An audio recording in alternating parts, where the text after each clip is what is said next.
In the midst of the Monica Lewinsky scandal, Hitchens wrote a book called No One Left to Lie To, about how horrible he thought President Clinton was.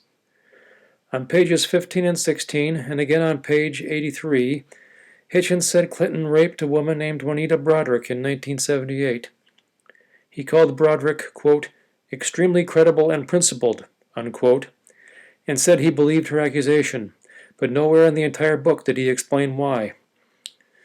The big problem with Broaddrick's accusation is that she herself denied it. Hitchens failed to tell his readers that years before making this rape accusation, Broaddrick signed an affidavit saying she never had a, quote, unwanted sexual encounter with Clinton, unquote, and also said the same thing in a deposition she gave when she was subpoenaed in Paula Jones's lawsuit.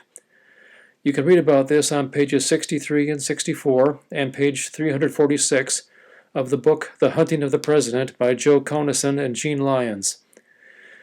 Only later did Broaddrick suddenly change her story and accuse Clinton of rape.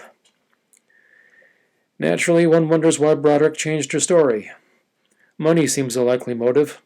Jennifer Flowers eventually admitted that she earned more than $500,000 by writing about her shenanigans with Clinton and selling her story to journalists.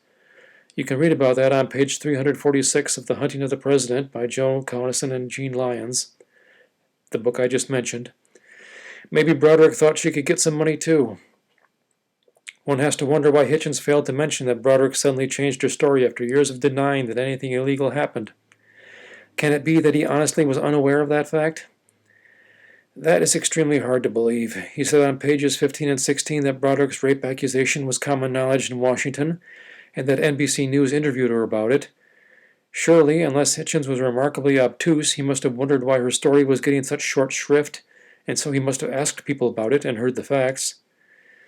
Any prosecutor in the United States will tell you that a woman who accuses a man of rape for the first time, 21 years after the event allegedly happened, and who in the meantime denied under oath that anything illegal happened, is simply not going to have any credibility with a jury.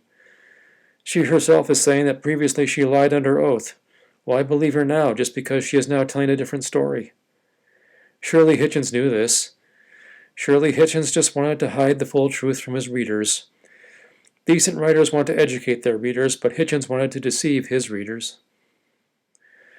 When one sees such a blatant attempt to deceive people, one can see that Hitchens was willing to say anything as long as he could make money from it. He was a rotten scoundrel, and the militant atheists who admire him don't know what they are talking about.